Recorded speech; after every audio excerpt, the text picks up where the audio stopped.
নমস্কাৰ সকলোকে মৰমৰ ছাত্ৰ-ছাত্ৰীসকল এইটো আমাৰ ৩ নম্বৰ ভিডিঅ' আৰু ইয়াৰ আগতে আমি কি পঢ়িছো এবাৰ ৰিভিজন দিওঁ যোৱা ভিডিঅ'টোত আমি কি পঢ়িছো এবাৰ চাওঁহি আমি যোৱাবেলি ভিডিঅ'টোত ব্যঞ্জন বৰ্ণ হৈ যোৱাৰ পিছত আমি সংস্কৃত বৰ্ণবিলাকৰ বিভাগৰ বিষয়ে পঢ়িছো যেনে বৰ্ণ কেই প্ৰকাৰ থাকে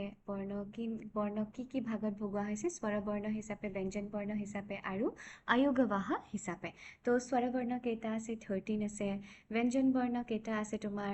33 আছে হয়নে আয়োগবাহ কেইটা আছে আমাৰ 4টা আছে তো স্বৰৰ লক্ষণ কি আছিলে মূল স্বৰ আমাৰ কেইটা আছে মূল স্বৰ আমাৰ 5টা আছে হয়নে তাৰ পাছত নেক্সট তোমাৰ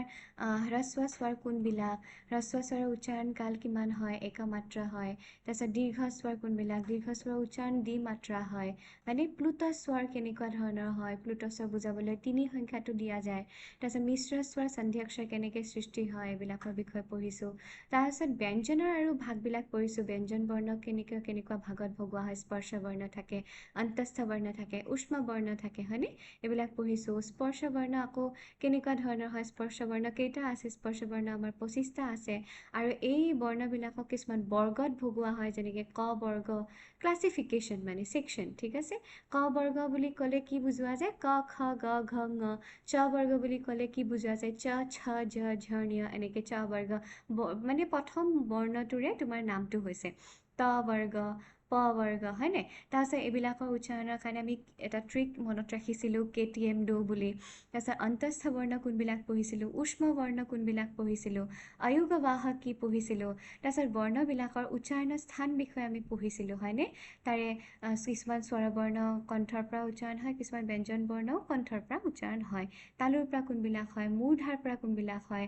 কণ্ঠ তালু কণ্ঠ উচ্চ দন্ত উচ্চ এইবিলাকৰ বিষয়ে পঢ়িছোঁ তাৰপিছত নেক্সট আমি মাত্ৰাৰ বিষয়ে পঢ়িছিলোঁ কা কি কম কাহ এইবিলাক কেনেকৈ আমি লিখিম ডাইৰেক্টটো কৰ পিছত কা বুলি ক'লে কৰ পিছততো আটো বহাই থ'ব নোৱাৰোঁ হয়নে তাৰ আমি সেই স্বৰবৰ্ণবিলাকৰ চিহ্নহে ব্যৱহাৰ কৰিম তো কা কেনেকৈ লিখিব লাগে কি কেনেকৈ লিখিব লাগে কু কেনেকৈ লিখিব লাগে সেইবিলাক আমি পঢ়িছিলোঁ নেক্সট বৰ্ণ সংযোগ বৰ্ণবিলাক লগাই কেনেকৈ আমি শব্দ লিখোঁ শব্দটো আমি কেনেকৈ ভাঙিম বৰ্ণবিলাক মানে ভাঙিম সেই বিষয়ে তোমাৰ আমি পঢ়িছিলোঁ নেক্সট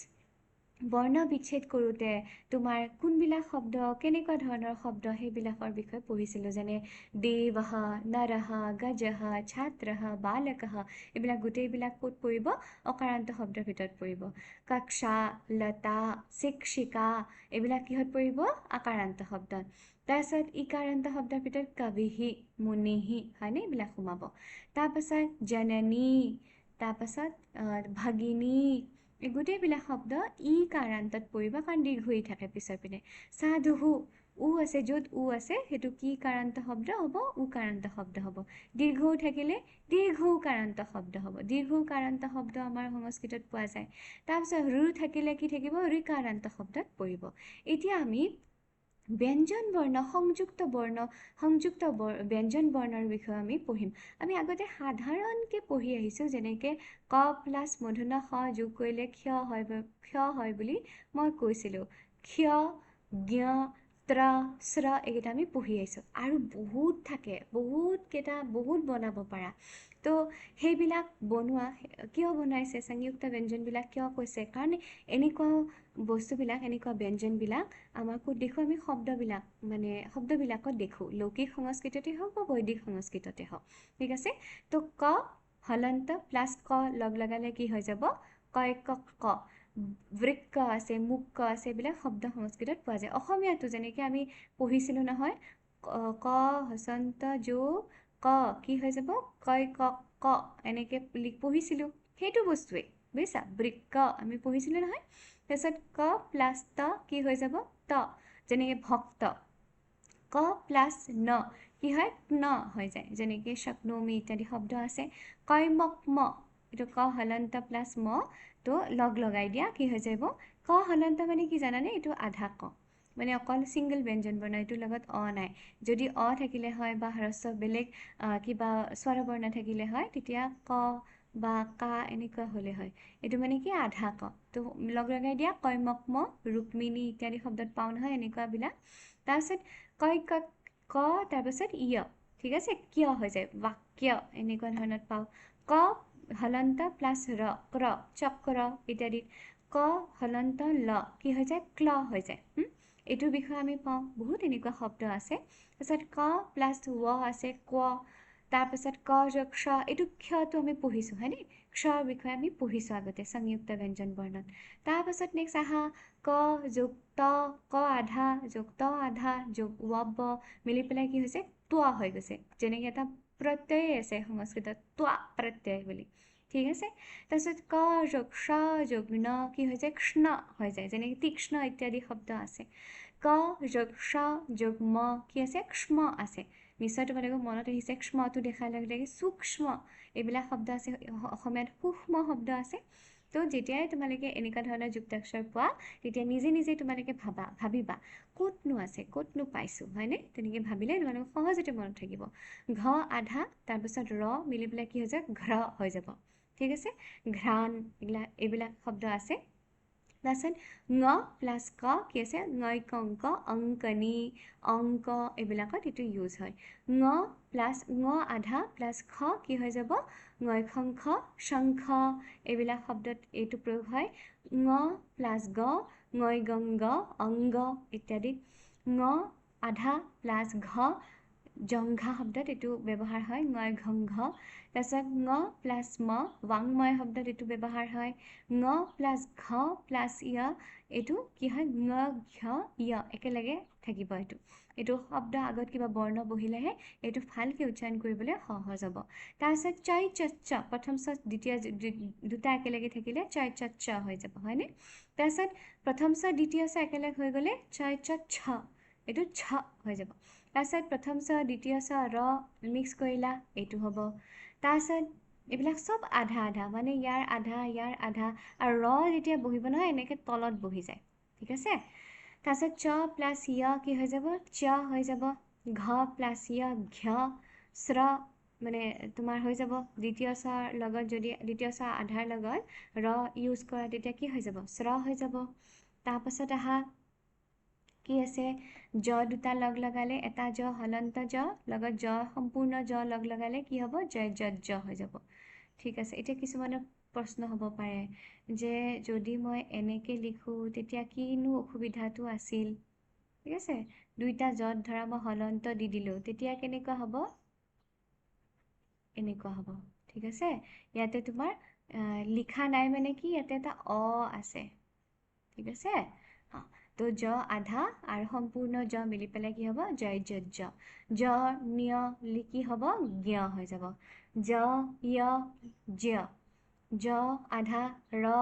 জ্ৰ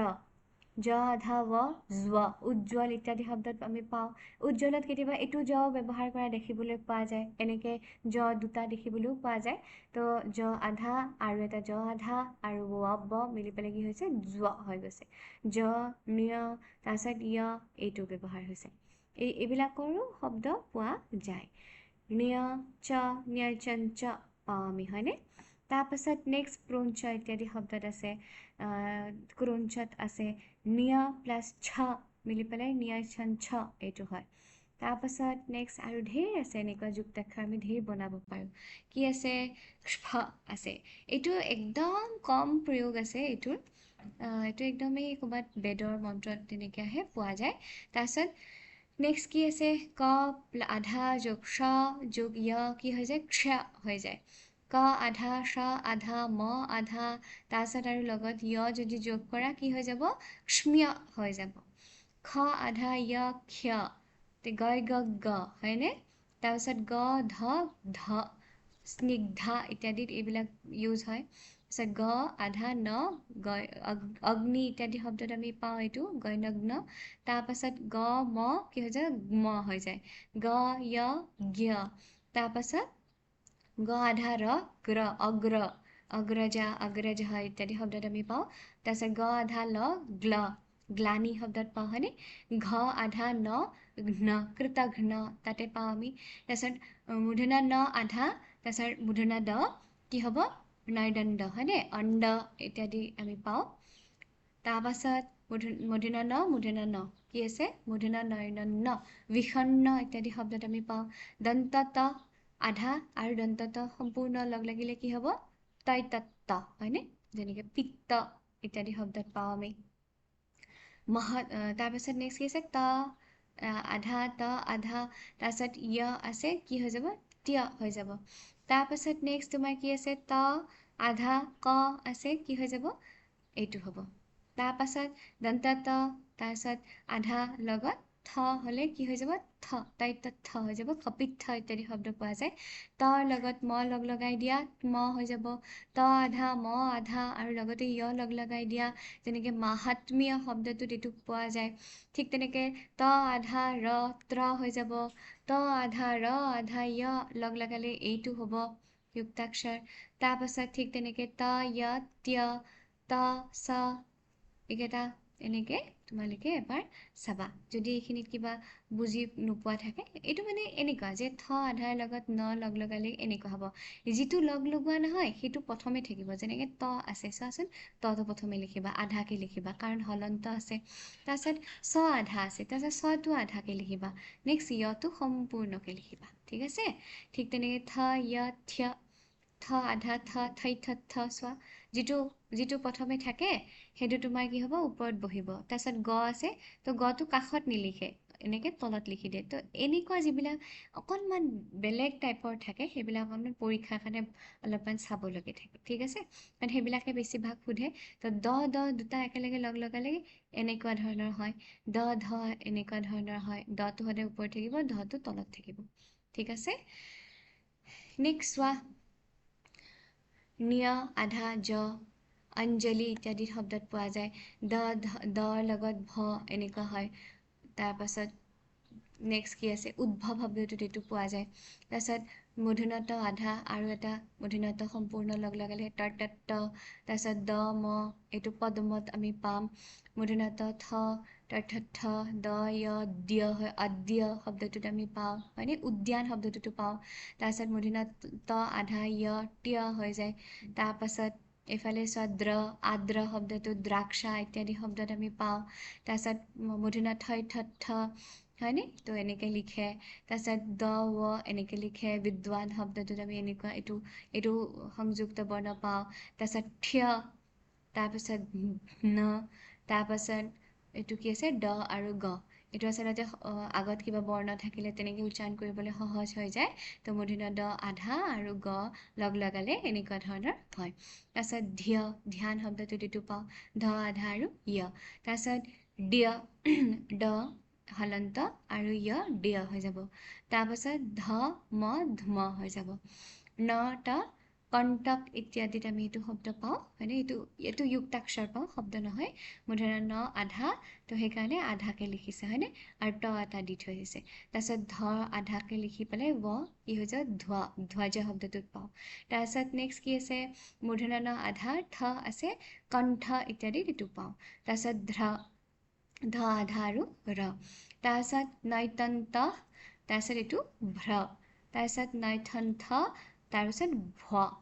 তাৰপাছত ন আধা ত আধা য় তো চব আধা আধাকে লিখিছে হয়নে নৃত্য তাৰপাছত ম আধা তাৰপিছত মই ন আধা দ নন্দন শব্দটোত আমি এইটো পাওঁ এইটো যুক্তাক্ষৰ পাওঁ তাৰপিছত ম আৰু প ম আধা হ'লে যোনটো আগতে থাকে সেইটো আগতীয়াকৈ লিখিবা তাৰপিছত এইটো লগ লগাই দিবা তাৰপিছত ন আধা দ আধা আৰু য় কি হ'ব এইটো হ'ব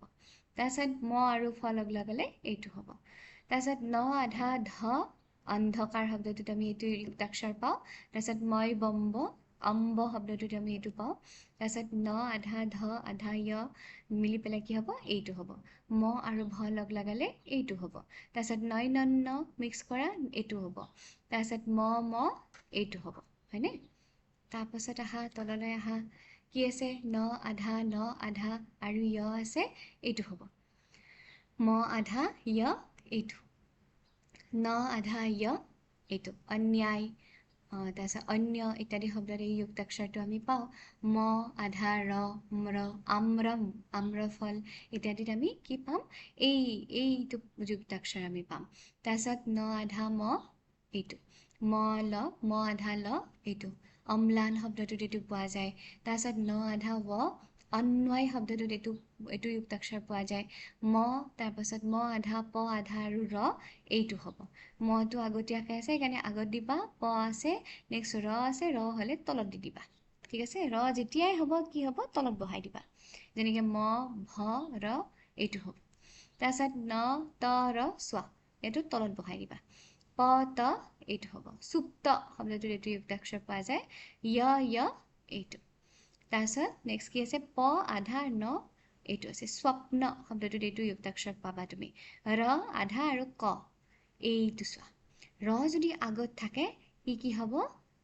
ওপৰত বহি যাব মই কৈছিলোঁ নহয় ৰ আধা হ'লে ৰেফ হৈ যায় তো সেইটো ওপৰত আহি যাব ঠিক আছে এইটো এটা যুক্তাক্ষৰ যেনেকৈ আমি পাইছোঁ অৰ্ক শব্দটোৰ অৰ্থ হৈছে সূৰ্য তো অৰ্ক শব্দটোত এনেকৈ এইটো পোৱা যায় এইটো যুক্তাক্ষৰ পোৱা যায় কেনেকৈ মাতিবা অৰ্ক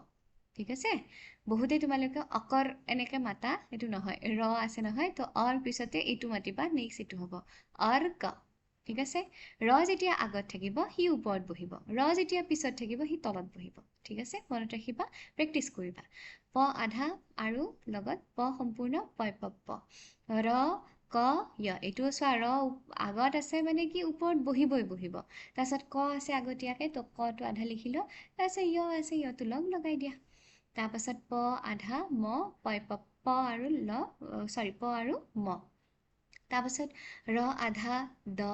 আধা ধ আছে ই মানে কি হ'ব আগত আছে মানে কি ওপৰত বহিব দ লিখা দৰ তলত ধ লিখি দিয়া তাৰপাছত প আধা য় হৈ গ'ল প্য ল আধা ক হৈ গ'ল বল কল ইত্যাদিত পোৱা যায় এইটো যুক্তাক্ষৰ প আছে ৰটো শেষত আছে মানে কি ই তলত বহিব হয়নে তাৰপাছত ল আছে প আছে লাইপল প হ'ব নেক্সট আছে আহা কি আছে এইবিলাক অকণ তুমি নোচোৱাকৈ প্ৰেক্টিচ কৰিলে হৈ যাব এইকেইটা লিখি ল'বা তাৰপাছত নেক্সট তুমি এবাৰ পঢ়ি ল'বা পঢ়িলে অলপমান চাবা মন কৰি পেলাই যে কেনেকৈ বহিছে বস্তুবিলাক তাৰপাছত ধুনীয়াকৈ মই যেনেকৈ কৈছোঁ যিটো আগত বহে সেইটো আগতীয়াকৈ আহিব তো আগত বহি পেলাই তেনেকৈ লিখি দিবা ঠিক আছে প আধা ল প্ল বিপ্লৱ শব্দটোত এইটো পোৱা যায় ল আধা ম এইটো বাল্মীকি শব্দটোত এইটো পোৱা যায় প আধা চ অপ্সৰা শব্দটোত পোৱা যায় তাৰপিছত ল আধা ল্য ঠিক আছে শাকল্য শব্দটোত এইটো পোৱা যায় এনেকুৱা বহুত শব্দ আছে মই তোমালোকক খালি টান হ'ব বুলি কোৱা নাই এনেই মনত পেলাই দিছোঁ তোমালোকে তেতিয়া গম পাবা এইটো দেখোন তেনেকুৱা হয়নে যুক্তাক্ষৰবিলাক এনেকুৱা যুক্তাক্ষৰ পোৱা যায় সেইকাৰণে ইয়াতে দিয়া হৈছে প আধা চ আধা কি হ'ব প হাফকৈ লিখিবা চ হাফকৈ লিখিবা য়টো সম্পূৰ্ণকৈ লিখিবা কাৰণ ইয়াতে হলন্ত নাই হয়নে ৱ আধা কি হ'ব এইটো ব আধা এইটো হ'ব তাৰপিছত চ আধা আৰু লগতে কি হ'ব প্ৰথম চ এইটো চোৱা অকণমান এইটো অলপমান বেলেগ ধৰণৰ হয়নে তো প্ৰথমে তালব্য হ লিখিব লাগিব তালব্য হটো কেনেকৈ লিখিবা এনেকৈ লিখিবা তাৰপিছত নেক্সট শেষৰ পিনে কি আছে প্ৰথম চ আছে তো প্ৰথম চটো তলত লিখি দিবা ঠিক আছে এইটো অকণমান বেলেগ ধৰণৰ হ'ব এইটো তোমাৰ সন্ধি পোৱা যায় তাৰপিছত ব আছে দ আছে এইটো হ'ব তাৰপিছত ছ আছে ছ আছে কেনেকৈ লিখিবা এইটোৰ সম্পূৰ্ণ হটো নিলিখিবা আধা লিখিবা ঠিক আছে আৰু তাৰপাছত কি আছে দ্বিতীয় ছ আছে বহাই দিয়া হৈ গ'ল তাৰপাছত ব ধ আছে হৈ গ'ল ছ ম আছে ঠিক তেনেকৈ এই ছটো মানে আধা হিচাপে যেতিয়া যুক্তাক্ষৰত বহে তেতিয়া এনেকৈ এই ঠেনুডাল দিব নালাগে বুজিছানে ঠেনু এডাল যে আছে ষ্টেণ্ডডাল দিব নালাগে এনেকৈ লিখিবা ঠিক আছে নেক্সট কি আছে ব আধা ৰ ব্ৰ যেতিয়াই তোমাৰ ৰটো থাকে পিছত তেতিয়া তলত বহে বুলি কৈছিলোঁ নহয় ঠিক আছে যেনেকৈ ব্ৰজ শব্দ আছে তাৰ এইটো চোৱা এইটো অলপমান বেলেগ ধৰণৰ তালব্য হ আছে আৰু ন আছে তো তালব্য হ ন থাকিলে তালব্য হটো এনেকৈ লিখি পেলাই নটো এনেকৈ লিখিলা ঠিক আছে যিকেইটা বৰ্ণৰ ওপৰৰ ফালে অলপমান জাগা টাইপৰ থাকে তাত তালব্য হটো এনেকৈ বহাই দিবা এতিয়া চোৱাচোন মটোততো ওপৰত জাগা নাই হয়নে ছটোত দিবলৈতো একো জাগা নাই সেইকাৰণে ষ্টেণ্ডডালৰ নিদিয়াকৈ এনেকৈ হটো আধা হৈ গৈছে এতিয়া প্ৰথম চৰ ওপৰত প্ৰথম চটো লিখিলে এনেকৈ লিখিলে এই ওপৰৰ জেগাখিনি খালী থাকি যায় সেইকাৰণে বহাই দিয়া তাতে তালব্য হটো ঠিক তেনে নটো লিখিলেও কি হৈ যায় ওপৰৰ জেগাখিনি খালী থাকি যায় নহয় বহাই দিয়া সুন্দৰকৈ তালব্য হটো বুজিছা ঠিক তেনেকৈ ইয়টো দেখিছানে গোটেইটো একেবাৰে বন্ধ সেইকাৰণে কি কৰা তুমি আধা লিখা ষ্টেণ্ডডাল নিদিবা দি পেলাই এনেকৈ লিখা ঠিক আছে নেক্সট তোমাৰ কি আছে ভ আধা ন আছে ন হৈ গ'ল নেক্সট কি আছে শ আধা ৰ আছে এইটোতো চোৱা কি হ'ব ৰটো সদায় তলত বহিলে এনেকুৱা টাইপৰ হয় তো বহাই দিয়া ওপৰত তালব্য হটো ঠিক আছে স্ৰ যেনেকৈ মিশ্ৰণ ইত্যাদি শব্দত এইটো পাওঁ আমি হয়নে দন্ত হ থ এনেকুৱা হ'ব এইকেইটা সহজ খালি এইকেইটাহে অকণমান টান টান টাইপৰ টান পাব পাৰা টান নহয় আচলতে প্ৰেক্টিচ কৰিলে বহুত ইজি হয় আৰু এবাৰ যেতিয়া তোমালোকে পঢ়িবা নহয় এবাৰ যেতিয়া পাৰা হৈ যাবা এই তোমালোকে এইখিনিয়ে কৰি থাকিবা ইমান ভাল লাগিছে তেনেকুৱা লাগিব তোমালোকৰ তাৰপিছত নেক্সট কি আছে চ আধা ৰ আধা য় আছে চোৱাচোন ৰ আধা হ'লে ৰ তলত থাকিলে সদায় কি হ'ব তলত বহে তো প্ৰথমে তালব্য হটো এনেকৈ লিখি লোৱা ঠিক আছে নেক্সট ৰ এনেকৈ ৰটো লিখি লোৱা তাৰপাছত য়টো লিখি দিয়া ঠিক আছে হৈ যাব তাৰপাছত নেক্সট তালব্য হৰ লগত ল লগাই দিয়া লৰ ওপৰত অলপমান খালী আছে নহয় তো বহাই দিয়া ইয়াক ধুনীয়াকৈ দন্ত হ ৰ পিছৰ পিনে থাকিলে তলত বহে হয়নে আশ্ৰৱ ইত্যাদি শব্দ আছে এইটো তাৰপিছত দন্ত হ প কেনেকৈ বহিব এনেকৈ স্পন্দন শব্দটোত এইটো পোৱা যায় তাৰপাছত তালব্য হ ৱব্ব ৱব্বৰ ওপৰত অকণমান খালী ঠাই আছে নহয় এনেকৈ ৱব্বটো লিখা তাৰপিছত খালী ঠাইখিনিত কি বহাই দিয়া তালব্য হটো বহাই দিয়া ঠিক আছে যেনেকৈ অশ্ব শব্দটোত আমি পাওঁ তাৰপিছত দন্ত হ ফ স্ফ হয়নে পালোঁ আমি তাৰপাছত নেক্সট আমি আৰু তললৈকে যাওঁ অকণমান কি আছে তালব্য হ আৰু প্ৰথম চ এইটো প্ৰথমে কি কৰিবা তালব্য হ আধাটো এনেকৈ বহাই লোৱা ঠিক আছে ষ্টেণ্ডডাল নিদিবা তাৰপাছত নেক্সট কি লিখিবা প্ৰথম চটো আধাকৈ লিখা আৰু ইয়ৰ লগত লগ লগাই দিয়া তাৰপাছত নেক্সট দন্ত হ আধা আৰু ভ আছে তো এনেকৈ লিখিবা ঠিক আছে স্ফ তাৰপাছত মূৰ্ধন্য হ আৰু ত তো তৰ ওপৰত খালী ঠাই আছে নহয় মূৰ্ধন্য হক বঢ়িয়াকৈ বহাই দিয়া আধাখিনি ঠিক আছে তাৰপাছত দন্ত হ আৰু য় এনেকৈ লিখি দিয়া এইটো সহজেই হয়নে মূৰ্ধন্য হ ঠ জেগা আছে সেইকাৰণে বহাই দিয়া ধুনীয়াকৈ তাৰপাছত দন্ত হ ত ৰ ই মানে তলত বহিবই বুজিছা তো ষ্ট লিখা প্ৰথমে তাৰপাছত এনেকৈ দিয়া এনেকৈ প্ৰথমে ষ্টটো লিখি লোৱা তাৰপিছত এনেকৈ দিলে হৈ গ'ল ঠিক আছে তাৰপাছত নেক্সট কি আছে মূৰ্ধন্য হ আধা ন আছে তো আধাখিনি লগাই দি নটোৰ লগত লগাই দিয়া তাৰপিছত স্ব আছে আধাটো লগাই দিয়া স্ব এনেকৈ হৈ গ'ল তাৰপাছত স্প মানে মূৰ্ধন্য হ আধা প আছে তো লগ লগাই দিয়া তাৰপিছত দন্ত হ আধা ন আছে স্ন হৈ গৈছে স্নান শব্দটোত এইটো পোৱা যায় এইকেইটা অকণ সহজেই তাৰপাছত নেক্সট আছে মূৰ্ধন্য হ ম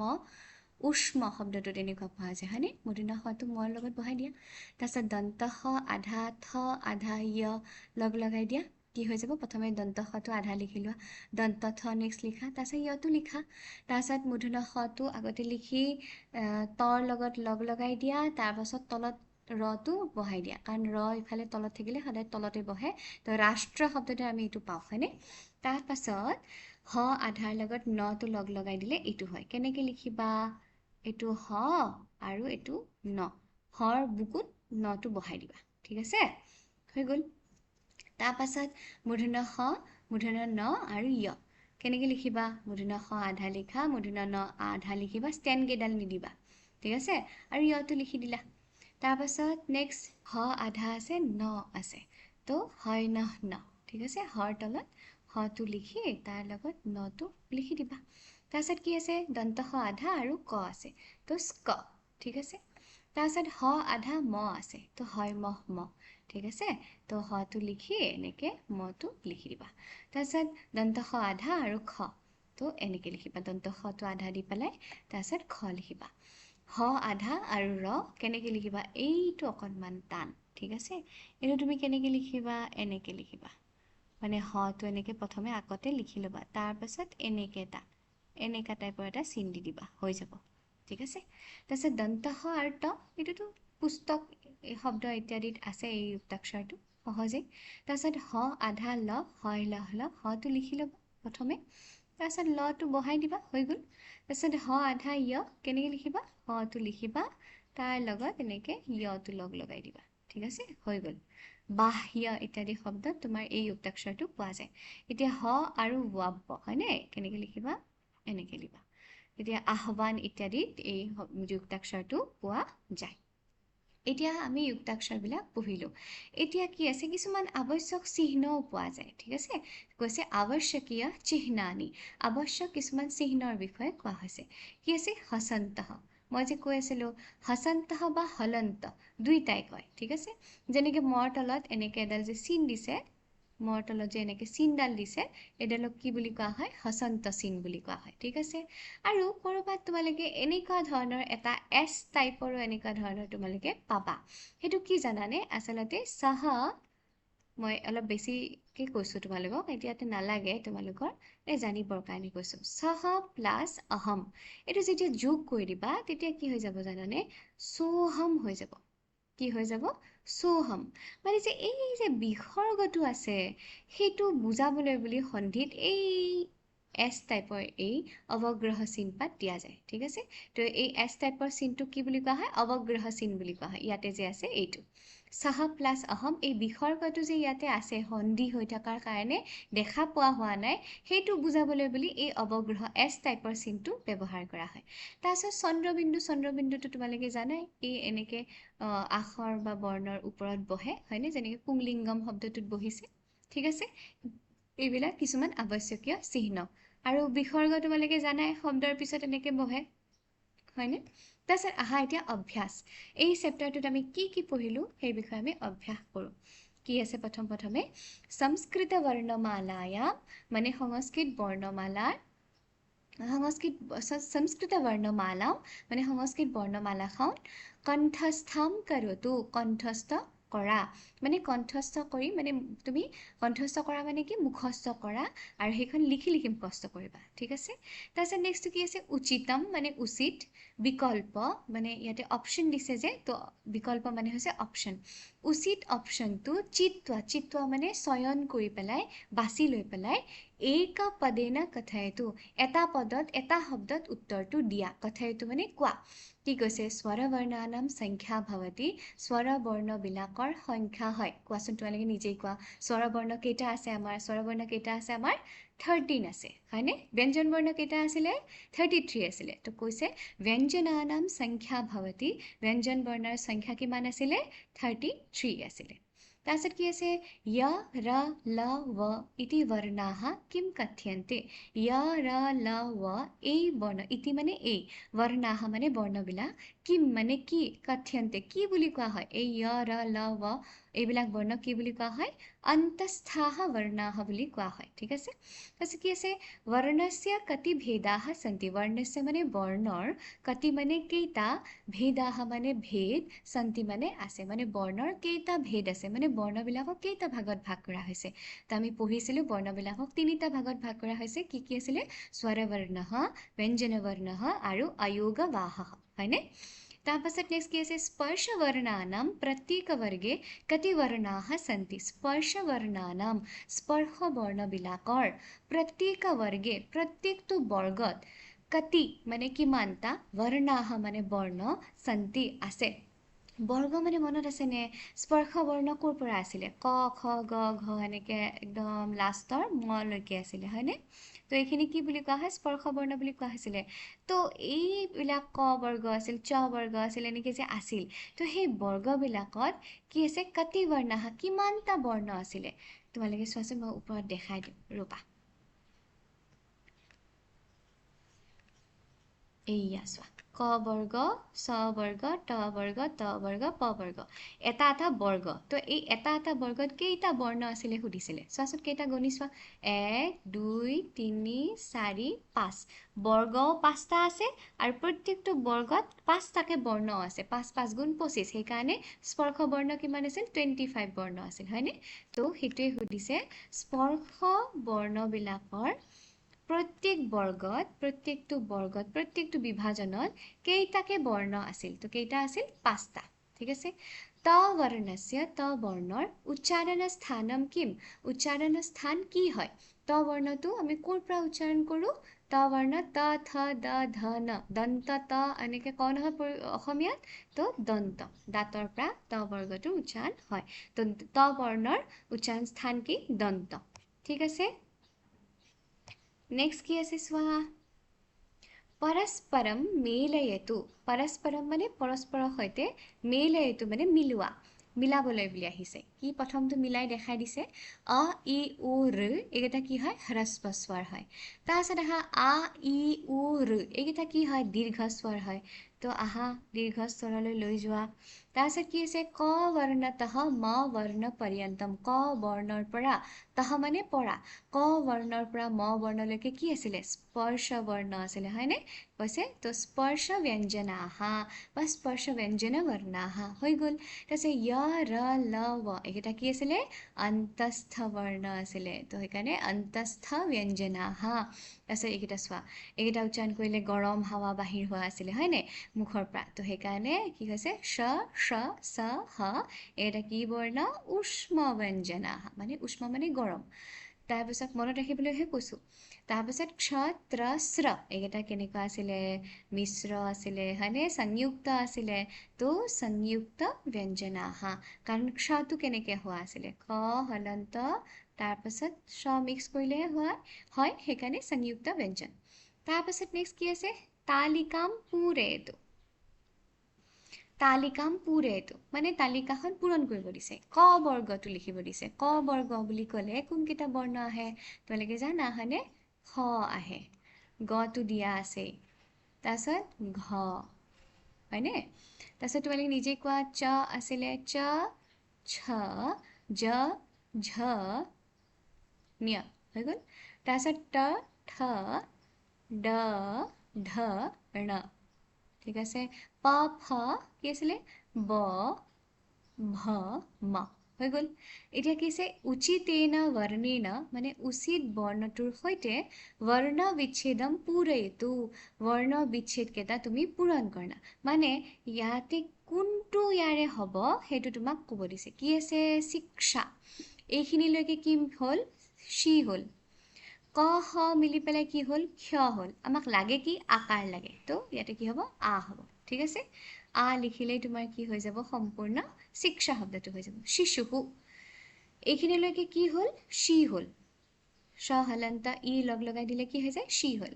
তাৰপিছত নেক্সট কি লাগে আমাৰ উটোও দিয়া আছে বিসৰ্গটোও দিয়া আছে আমাক কি লাগিব স হলন্তটো দিলে তেতিয়া কি হৈ যাব স হলন্ত উ লগ লাগিলে কি হ'ব সু হ'ব তো আমি ইয়াতে কি ঠিক কৰিম স হলন্ত মালা এতিয়া মালা শব্দটো ভাঙিব দিছে ম আৰু লগতে একো দিয়া নাই মাটো কেনেকৈ হ'ব মৰ লগত যেতিয়া মিক্স কৰিবা ম হলন্তৰ লগত তেতিয়া মা হ'ব হয়নে যেনেকৈ ল হলন্তৰ লগত আযোগ কৰিলে লা হৈছে তাৰপাছত নেক্সট চোৱা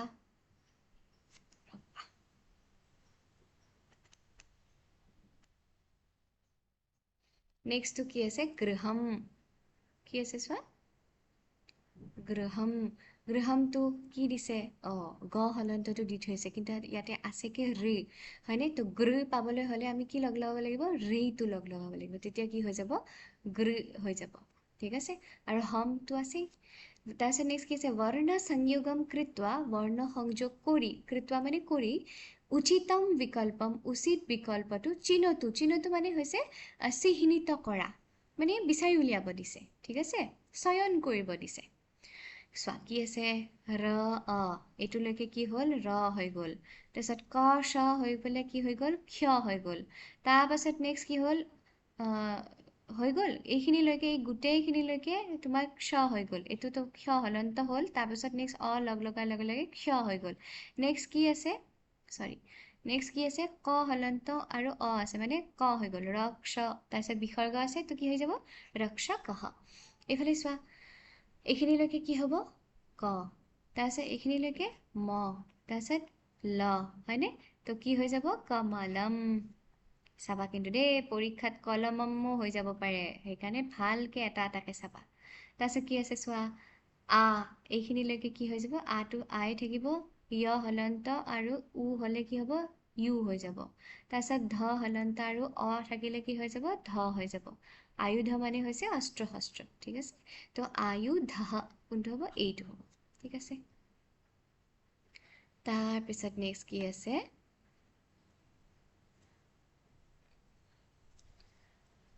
ওপৰলৈ যাওঁ ৰবা এইটো এইখিনিলৈকে কি হ'ব ম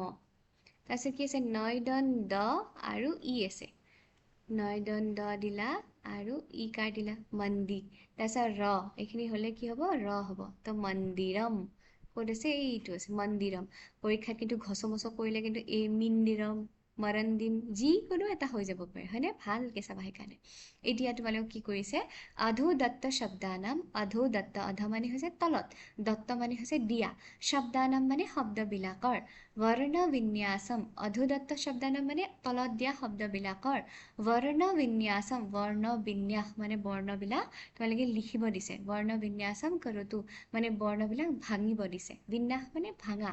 ঠিক আছে তো বৰ্ণবিলাক ভাঙি দেখুৱা শব্দটো দি দিছে তোমাক তুমি এতিয়া বৰ্ণবিলাক কি আছে তোমাক দেখাই দিব দিছে যেনেকৈ কৃষকটো ভাঙি দিছে তো পৰিবাৰ কি হ'ব প হ'ব লাগিব তো আমি কি কৰিব লাগিব প হলন্ত আৰু অ দিলোঁ প হৈ গ'ল নেক্সট ৰি লাগে আমাক ৰ হলন্ত আৰু হ্ৰস্বই দিলোঁ হৈ গ'ল তাৰপিছত ৱা লাগে আমাক ৱাব আৰু আকাৰ দি দিয়া হৈ গ'ল ৱা হৈ গ'ল তাৰপিছত কি লাগে আমাক ৰ লাগে ৰ হলন্ত আৰু অ আৰু লাষ্টত কি আছে বিসৰ্গ হৈ গ'ল পৰিবাৰ মানে ফেমিলি নেত্ৰমটো ভাঙিলে কি হ'ব নে লাগে আমাক ন হলন্ত আৰু এ হৈ গ'ল নে হৈ গ'ল ত্ৰ লাগে এতিয়া ত সমস্যা ত হলন্ত ৰ হলন্ত তাৰপাছত অ দিলে ত্ৰ হৈ যাব ঠিক আছে তাৰপাছত নেক্সট কি লাগে ম হলন্ত লাগে ম হলন্ত দি দিলে হৈ গ'ল নে নে ত্ৰ গোটেইকেইটা হৈ গ'ল এতিয়া অলপমান বেছিকৈ দি দিলে তাৰপাছত গণেশটো ভাঙিলে কি হ'ব গ লাগে গ কেনেকৈ পাম গ হলন্ত অ তাৰপিছত নে লাগে আমাক কেনেকৈ পাম ন হলন্ত আৰু এ লাগিব নে হৈ গ'ল তাৰপিছত শ লাগে প্ৰথমে শটো লগাই লওঁ শ হৈ গ'ল শ তাৰপাছত নেক্সট বিসৰ্গটো দি দিয়া ঠিক আছে নেক্সট কি আছে ব্ৰাহ্মণ ঠিক আছে কি হ'ব ইয়াতে চোৱা ব্ৰা লাগে প্ৰথমে তো ব হলন্ত তাৰপিছত ৰ হলন্ত ব্ৰ হৈ গ'ল আকাৰ দি দিয়া কি হৈ গ'ল ব্ৰাহ্মণৰ ব্ৰা হৈ গ'ল তাৰপাছত নেক্সট কি আছে হ এই কিন্তু এইটো কি হয় সংযুক্ত অক্ষৰ হয় তো কি হয় হ হলন্ত ম হলন্ত হৈমহ ম হৈ গ'ল ঠিক আছে তাৰপাছত হৈমহ মৰ পিছত ইয়াতে হলন্তটো নাই গতিকে মানে কি হ'ব ইয়াতে এটা অ আহিব অ লিখিলোঁ ব্ৰাহ্মণ এতিয়াহে ম হৈ গ'ল এতিয়া নহ লাগে প্ৰথমতে ন লিখা ন হলন্ত অ ন হৈ গ'ল তাইৰ লগত তুমি বিসৰ্গ লিখা তাৰপিছত ক্ষেত্ৰমটো ভাঙা ক হলন্ত ক্ষ কেনেকৈ হয় ক আৰু মূৰ্ধন্য ষ লগালেই হয় হৈ গ'ল তাৰপিছত এইকাৰ আছে ক্ষে লাগে তো আমি এইকাৰ দি দিলোঁ ক্ষে হৈ গ'ল ঠিক আছে নেক্সট ত্ৰ লাগে ত্ৰটো কেনেকৈ ভাঙিবা তন্তৰ আধা ৰ আধা তাৰপাছত অ এটা লাগিব তেতিয়াহে ত্ৰ হৈ যাব নহ'লে এইটো এনেকুৱা ত হলন্ত ৰ হলন্ত দি থ'লে এনেকুৱা টাইপৰ হ'ব কিন্তু এনেকুৱাতো নাই হলন্তটো নাই ইয়াতেতো অ এটা আছে গতিকে অটো লিখিলা তাৰপিছত নেক্সট বহাই দিয়া ম হলন্ত হৈ গ'ল বুজিছা তাৰপিছত এতিয়া ধুনীয়া দুটা সুভাষিত আছে কি আছে কি কৈছে ধ্যানেন পঠতু ধ্যানেৰে পঢ়া কি আছে আকাশে চন্দ্रमा ভাতি পদ্মম ভাতি সৰোবৰে সুপুত্ৰস্তু কুলে ভাতি সজ্জনা ধৰণী তলে এবাৰ তোমালোকে মোৰ লগতে এনেকৈ সুৰ কৰি গোৱা কাৰণ অনুষ্ঠুপ ছন্দত বিৰচিত গতিকে ছন্দত আমি গাম কি আছে আকাশে চন্দ্रमा ভাতি ইয়াতে ৰ'বা পদ্মম ভাতি সৰোবৰে ৰ'বা সুপুত্ৰস্তু কুলে ভাতি সজ্জন ধৰণী তলে কি কৈছে আকাশে মানে আকাশত চন্দ্ৰমা মানে চন্দ্ৰ জোনবাই ভাতি সুশোভিত হয় ঠিক আছে আকাশত চন্দ্ৰমা কি হয় সুশোভিত হয় তাৰপিছত পদ্মম ভাতি পদ্ম মানে হৈছে পদুম ফুল ভাতি মানে সুশোভিত প্ৰকাশিত পদুম ফুল ক'ত সুশোভিত হয় পদুম ফুল ক'ত ভাল লাগে সৰোবৰে মানে জলাশয়ত পদুম ফুল ফুলিলে বৰ ধুনীয়া দেখে সেইটোৱে কৈছে পদ্মম ভাতি সৰোবৰে আৰু আকাশত জোনবাইটো ওলালে কিমান ভাল লাগে হয়নে সেইকাৰণে কৈছে আকাশে চন্দ্ৰমা ভাতি সুপুত্ৰস্তু কুলে ভাতি সুপুত্ৰঃ তু সুপুত্ৰ অসমীয়াটো আছে এইটো অৰ্থ তাৰপিছত সুপুত্ৰ মানে ভাল পুত্ৰ বা পুত্ৰী দুইগৰাকী যেতিয়া আমাৰ কি হয় পুত্ৰ বুলি পুংলিংগত সদায় প্ৰয়োগ হয় কিন্তু মিনিংটো কি হয় পুত্ৰ বুলি কোৱাৰ লগে লগে পুত্ৰ আৰু পুত্ৰী দুইটাকে বুজায় যেনেকৈ পিতা বুলি ক'লে পিতা মাতা দুইটাকে বুজায় কেতিয়াবা বা কেতিয়াবা পুত্ৰ বুলি ক'লেও পুত্ৰ পুত্ৰী দুইটাকে বুজায় ঠিক আছে তো এইটো বেয়া পাব লগা কথা নাই যে পুত্ৰীবিলাকৰ কথা কোৱা নাই পুত্ৰৰহে কথা কৈছে তেনেকুৱা কথা নহয় দুই সন্তানৰ কথা কৈছে যি হওক পুত্ৰ হওক পুত্ৰী হওক ঠিক আছে সুপুত্ৰঃ তু আৰু সুপুত্ৰই কি হয় কুলে কুলে মানে কুল মানে হৈছে বংশ তো কুলে মানে বংশত ভাতি ভাল প্ৰকাশিত ভালদৰে প্ৰকাশিত হয় বা উদ্ভাসিত হয় মানে এটা কুলৰ সৌন্দৰ্য ক'ত এটা বংশৰ সৌন্দৰ্য কোনে বহন কৰে জানানে সুপুত্ৰ বা সুপুত্ৰী এটা বংশৰ গৌৰৱ কঢ়িয়াই আনে সেইকাৰণে বংশৰ গৌৰৱ বা বংশৰ আচল সৌন্দৰ্য ক'ত হয় যদি ভাল সন্তান থাকে তেতিয়াহে হয় তাৰপিছত নেক্সট কি আছে সজ্জনঃ আৰু সজ্জন লোক ক'ত সুশোভিত হয় ধৰণী তলে ধৰণী মানে হৈছে পৃথিৱী আৰু তল মানে হৈছে পৃথিৱী ভূমিত মানে আমাৰ পৃথিৱীত ধৰা তলত কোন সুশোভিত হয় সজ্জন ব্যক্তি যদি থাকে তেতিয়া ধৰণী তল পৃথিৱী লোক কি হয় সুশোভিত হয় ঠিক আছে কোন ক'ত সুশোভিত হয় আকাশত চন্দ্ৰমা যেতিয়া ওলায় তেতিয়া খুব সুন্দৰ দেখি পদুম ফুল যেতিয়া সৰুবোৰত ফুলে তেতিয়া খুব ভাল লাগে খুব ধুনীয়া দেখি ঠিক তেনেকৈ এটা বংশ কেতিয়া খুব সুন্দৰ বুলি খুব ভাল বুলি আমি কেতিয়া ক'ম যেতিয়া তাৰ সন্তান সেই বংশটোৰ সন্তানবিলাক সদায় সুপুত্ৰ হয় ভাল গুণযুক্ত হয় আৰু ঠিক তেনেকৈ ধৰা পৃথিৱী লোক কেতিয়া সফল হোৱা বুলি ক'ম পৃথিৱী লোক কেতিয়া সুন্দৰ পৃথিৱী লোক বুলি আমি ক'ম যেতিয়া তাত সজ্জন ব্যক্তি থাকে ঠিক আছে এবাৰ পঢ়া আকাশে চন্দ্ৰমা ভাতি পদ্মম ভাতি সৰোবৰে সুপুত্ৰস্তু কুলে ভাতি সজ্জন ধৰণী তলে তো আমিও সদায় সজ্জন ব্যক্তি হোৱা উচিত আৰু আমি সদায় বংশৰ সুপুত্ৰ বা সুপুত্ৰী বা সুসন্তান হোৱা আমি উচিত সদায় আমি সৎগুণৰ আহৰণত আমি সদায় ৰত হ'ব লাগে নেক্সটটো কি আছে সুভাষিত এইবিলাক শ্লোকক সুভাষিত বুলি কোৱা হয় সুভাষিত মানে খুব ধুনীয়া ধুনীয়া শ্লোকবিলাকত কথা কোৱা হয় যে সেইকাৰণে এইবিলাকক সুভাষিত বুলি কোৱা হয় ঠিক আছে কি কৈছে সত্যম মাতা পিতা জ্ঞানম ৰবা ধৰ্মো ভ্ৰাতা দয়া সখা ইয়াতে উশাহ ল'বা শান্তি পত্নী ক্ষমা পুত্ৰঃ ষডেতে মম বান্ধৱাঃ আমাৰ চোৱা কিবা এটা যদি বিপদ হয় বা আপোন মানুহ বুলি ক'বলৈ হ'লে কি হয় সদায় আপোন মানুহ বুলি তোমাৰ আপোন মানুহ কোন বুলি সুধিলে তুমি কি ক'বা মোৰ আপোন মানুহ বুলি ক'লে মোৰ একদম নিজৰ মানুহ বুলি ক'লে তুমি কি ক'বা তোমাৰ ভাই ভণ্টি তোমাৰ মা দেউতাক ক'বা হয়নে আৰু যিগৰাকী বিবাহিত হ'ব তেওঁ কি ক'ব মোৰ পত্নী হ'ব আৰু পুত্ৰ মা দেউতা ভাই ভগিনী এইখিনিয়ে তোমাৰ কি হয় আপোন মানুহ হয় ঠিক তেনেকৈ আমি ছয়টা কি কৰিব লাগে তোমাৰ ছয়টা বন্ধুৰ নিচিনা আপোন মানুহৰ নিচিনা আমি ছয়টা গুণক তুলি ল'ব লাগে ঠিক আছে যেনেকৈ তোমাৰ মা দেউতা ভাইটি ভগ্নী তোমাৰ ৱাইফ আৰু তোমাৰ কি হয় বাচ্ছাই যেনেকৈ তোমাক বিপদৰ পৰা ৰক্ষা কৰে ঠিক তেনেকৈ ছয়টা গুণে আমাক সদায় বিপদৰ পৰা ৰক্ষা কৰে আৰু ভাল ব্যক্তি হ'বলৈ সদায় প্ৰেৰণা দিয়ে গতিকে যেনেকৈ আমি কুটুম্ব নিজৰ বুলিবলৈ আমি কাক মানো নিজৰ বুলি ক'লে কাক মানো মা দেউতা ভাইটি ভগ্নী পত্নী আৰু নিজৰ সন্তানক যেনেকৈ নিজৰ বুলি ভাবোঁ ঠিক তেনেকৈ আমি ছয়টা গুণক সদায় নিজৰ বন্ধু কৰি ল'ব লাগে সেইকেইটা কি সত্যম মাতা যেনেকৈ তুমি মাক আপোন কৰি লৈছা মাক আপোন বুলি ভাবা মাক নিজৰ বুলি ভাবা ঠিক তেনেকৈ সত্যম সঁচা কথা কোৱাটোকো তুমি কি কৰিবা সদায় সঁচা কথা ক'বা সঁচা কথা লগ নেৰিবা আৰু সত্য কথাক তুমি কি কৰিবা নিজৰ বন্ধু হিচাপে মানে ৰাখিবা মানে সত্য সদায় সৎ পথত চলাটোকে তুমি কি কৰিবা বন্ধু হিচাপে ৰাখিবা এই গুণটো তুমি সত্য গুণটো সদায় তুমি গুণ হিচাপে বন্ধু হিচাপে ৰাখিবা ঠিক আছে নেক্সট পিতা জ্ঞানম আৰু কাক ৰাখিবা জ্ঞান সদায় জ্ঞানক কি কৰিবা নিজৰ বন্ধুৰ নিচিনা ৰাখিবা যেনেকৈ মাতা ৰাখা পিতাক ৰাখা ঠিক তেনেকৈ সত্য জ্ঞান এইকেইটা গুণক তুমি সদায় ৰাখিবা ধৰ্ম মানে কি যি আমাক ধাৰণ কৰিবলৈ শিকায় মানে কোনটো উচিত কোনটো অনুচিত সেই জ্ঞান দিয়ে সেই ধৰ্ম সৎ পথত চলা যিটো গুণ সেই গুণটোকো তুমি সদায় কি কৰি ৰাখিবা তোমাৰ নিজৰ বন্ধু হিচাপে ৰাখিবা। আৰু কি কৈছে দয়া সখা, যেনেকৈ সখী তোমাৰ মিত্ৰক তুমি কেনেকৈ ব্যৱহাৰ কৰা, নিজৰ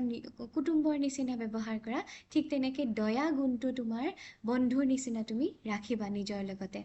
শান্তিহি, যেনেকৈ পত্নীক তুমি ৰাখা ঠিক তেনেকৈ শান্তি গুণটোকো তুমি নিজৰ বন্ধু হিচাপে লগত ৰাখিবা। পুত্ৰক যেনেকৈ তুমি নিজৰ আত্মীয় বুলি ভাবা, নিজৰ মানুহ বুলি ভাবা, ঠিক তেনেকৈ আনক ক্ষমা কৰি দিব পৰা গুণটোকো তুমি সদায় নিজৰ বন্ধু হিচাপে ৰাখিবা। সেইকাৰণে কৈছে ষড এতে, এই ছয়টা, এইটো 6, ষড মানে হৈছে ছয়টা, এতে এইকেইটা, এই ছয়টা মম বান্ধৱাহা মোৰ বন্ধু সদৃশ হয়। মানে যদি তোমাৰ কেতিয়াবা মাতা নাথাকে, পিতা নাথাকে, আমাৰতো দেহ ক্ষয়শীল হয়নে, আজি আছে আমাৰ লগত মা দেউতা, কালি আমাৰ লগত নাথাকিবও পাৰে, কিন্তু তোমাৰ লগত সদায় কেনেকৈ কোনকেইটা বান্ধৱক ৰাখিবা, কোনকেইটা মিত্ৰক ৰাখিবা সদায়, সত্য, জ্ঞান, ধৰ্ম, দয়া, শান্তি, ক্ষমা, এই ছয়টা গুণক তুমি সদায় নিজৰ বন্ধু হিচাপে ৰাখিবা। তো সেইকাৰণে কৈছে সত্যম মাতা পিতা জ্ঞানম ধৰ্মো ভ্ৰাতা দয়া সখা শান্তি পত্নী ক্ষমা পুত্ৰ ষডেতে মম বান্ধৱাহ। ঠিক আছে, আৰু এই শ্লোকবিলাক তোমালোকে মুখস্থ কৰিবা, বৰ ভাল লাগিব। তোমালোকে নিজৰ মানে দৈনন্দিন জীৱনতো তুমি সদায় এইকেইটা প্ৰয়োগ কৰিবা। নেক্সট আমি দ্বিতীয় পাঠৰ বিষয়ে আমি পঢ়িম। আজি ইয়াতে ইমানতে সামৰিছোঁ, আৰু তোমালোকে ইয়াৰ পিছত যদি কিবা তোমালোকৰ আখোৱা থাকি গৈছে, তোমালোকে যদি কিবা নুবুজাকৈ থাকি গৈছে, তেতিয়াহ'লে মোক কমেণ্টৰ জৰিয়তে তোমালোকে জনাবা। আজিলৈ এৰিছোঁ, ধন্যবাদ, নমস্কাৰ।